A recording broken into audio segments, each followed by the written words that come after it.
মার্কিন যুক্তরাষ্ট্রের মিশিগান অঙ্গরাজ্যের হ্যামট্রাম্যাক সিটিতে রিপাবলিকান পার্টির নির্বাচনী কার্যালয় উদ্বোধন করা হয়েছে।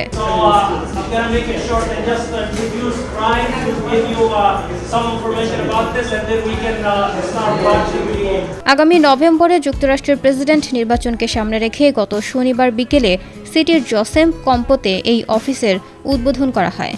হ্যামট্রাম্যাক সিটিতে এই প্রথম অফিস নিয়ে নির্বাচনী কার্যক্রম পরিচালনা করবে ট্রাম্প সমর্থকেরা।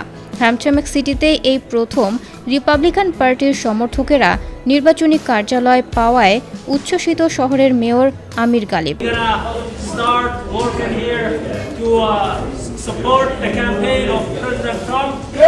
এ সময় মেয়র আমির গালিব ছাড়াও উপস্থিত ছিলেন মেয়র প্রোটেম আবু মুসা, স্যাম আলাস্ত্রি, সেলিম আলম, ইমন আহমেদ, সাজু আহমেদ, বাবর চৌধুরী। প্রেসিডেন্ট নির্বাচনে ট্রাম্পকে সমর্থন দেয়া মেয়র আমির গালিবের তত্ত্বাবধানে অফিসের নির্বাচনী কার্যক্রম পরিচালনা হবে বলে জানা গেছে। নির্বাচনী কার্যালয় উদ্বোধনে আমেরিকান ছাড়াও বাংলাদেশি ও আরব বংশোদ্ভূত অনেকেই উপস্থিত ছিলেন।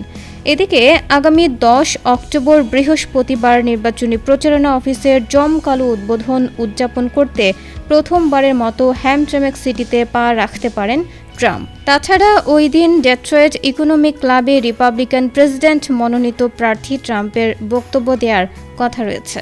All right, thank you for having me. Today we are here in Trump 47 office in Hamtramck, which is the only office probably that started functioning in Wayne County. And we have a huge turnout today from the community, from Hamtramck and from outside of Hamtramck.